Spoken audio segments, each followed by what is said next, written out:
জিলানির নামের গুণে মরা মানুষ পুরে নায়া গুণে, মরা মানুষ পুরে নায়া গুণে।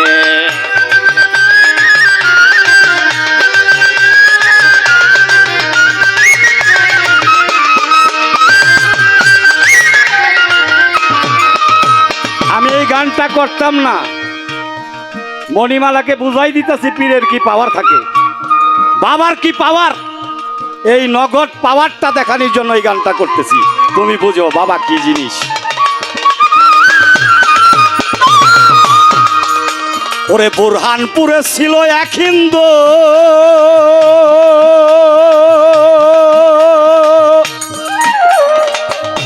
আমার বড় পীরের নামে সুদা খাইলো এক বিন্দু। বুরহানপুরে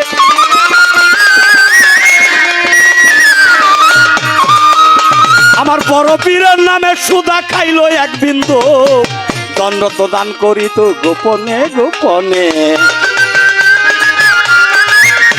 সে দণ্ড তো দান করিত গোপনে গোপনে।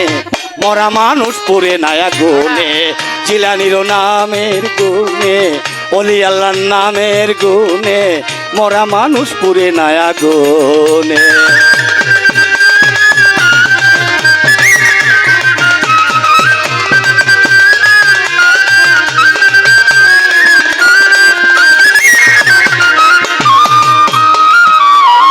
হঠাৎ কইরা হিন্দু লোকটা গেল মরিয়া, সীতা শালাই নিল তারে পুরবার লাগিয়া।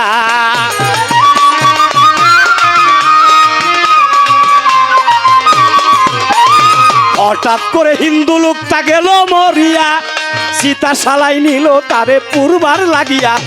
যতই সীতায় আগুন ধরাই পুরে নাই আগুনে, যতই চিতায় আগুন ধরাই পুরে নাই আগুনে। মরা মানুষ পুরে নাই আগুনে, জিলানির নামের গুণে, বড় পীরের নামের গুণে, মরা মানুষ পুরে নাই আগুনে।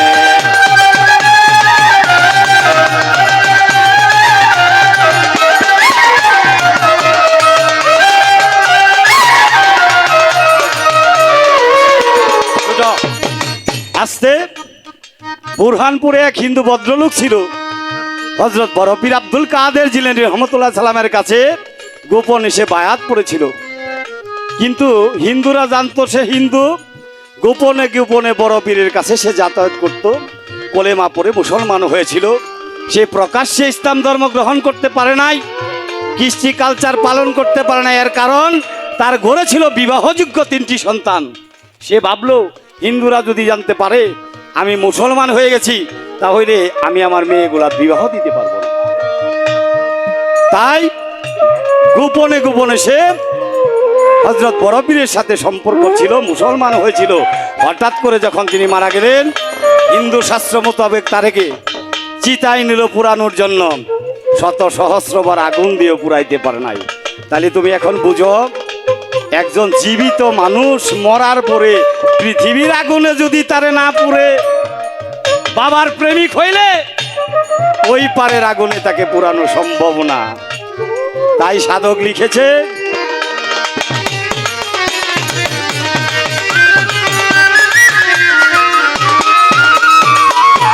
ওরে হঠাৎ কইরা হিন্দু লোকটা গেল মরিয়া, সীতা শালাই নিল তারে পুরবার লাগিয়া।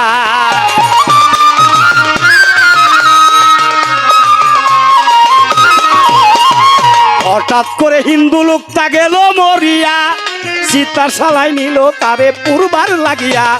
যতই সীতায় আগুন ধরাই পুরে নাই আগুনে, যতই চিতায় আগুন ধরাই পুরে নাই আগুনে। মরা মানুষ পুরে নাই আগুনে, জিলানির নামের গুণে, বড় পীরের নামের গুণে, আশিকের নামের গুণে, মরা মানুষ পুরে নাই আগুনে।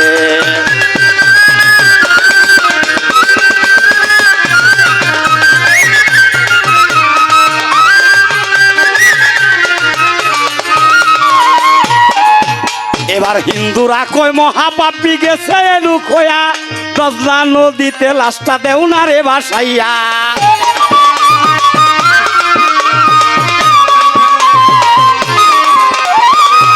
ওরা কই মহাপাপী গেছে লুকোয়া দজলা নদীতে লাশটা দেও না রে ভাসাইয়া মরা লাশ কি করিল নদীতে ভাসাই দিল মরা লাশ কি করিল নদীতে ভাসাই দিল বড় পীরে টের পাইয়া ভক্তদের কই ডাকিয়া ও ভক্ত কই তোমরা রে চলে যাও নদীর ধারে মরা লাশ আসিতেছে ওই লাশ কাঁধে নিয়া আনো তোমরা আমার ধারে ভক্তরা কথা পাইয়া নদীর পারে যাই দৌড়াইয়া ভক্তরা কথা পাইয়া নদীর পারে যাই দৌড়াইয়া নদীর পারেতে গেল যাইয়া দেখে মরাল আছে নদীর পারে আসিতেছে যেদিকেতে পীরের বাড়ি সেদিকে লাশ আসতেছিল আস্তে আস্তে কিনারা এলো ভক্তরা কি করিল মরা লাশ কাঁধে নিয়া নিয়া গেল পীরের দ্বারে বড় পীর কি করিল নিশাতে কুশল দিল নিশাতে কুশল দিয়া কাপনের কাপড় পরাইয়া জানাজা শেষ করিয়া মাটিতেই গুরু টানে মরা মানুষ পুরে নায়া গুনে চিলানির নামের গুনে বড় পীরে নামের গুনে মরা মানুষ পুরে নায়া গুনে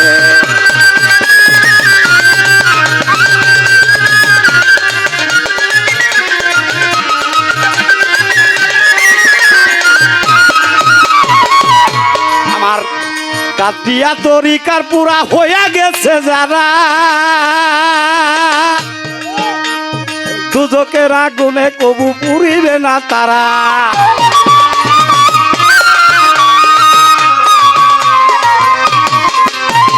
মুর্শিদের আগুনে ভবে পুইরা গেছে যারা মেম্বার ভাই দুজকের আগুনে তাদের পুরিবে না তারা ওরে তারাই ভবে জান্না মরা তারাই ভবে জান্না মরা আল্লাহ রাসূলের প্রেম পুরা তারাই ভবে জান্না মরা পীর মুর্শিদের প্রেম পুরা চলে যাবে বেহেশতে বিনা হিসেবে জান্নাত পাবে বিনা হিসেবে জান্নাত পাবে কয় কাজল দেওয়ানি মরা মানুষ পুরে নায়া গুনে চিলানির নামের গুনে বড় পীরের নামের গুনে মরা মানুষ পুরে নায়া গুনে চিলানির নামের গুনে বড় পীরের নামের গুনে মরা মানুষ পুরে নায়া গুনে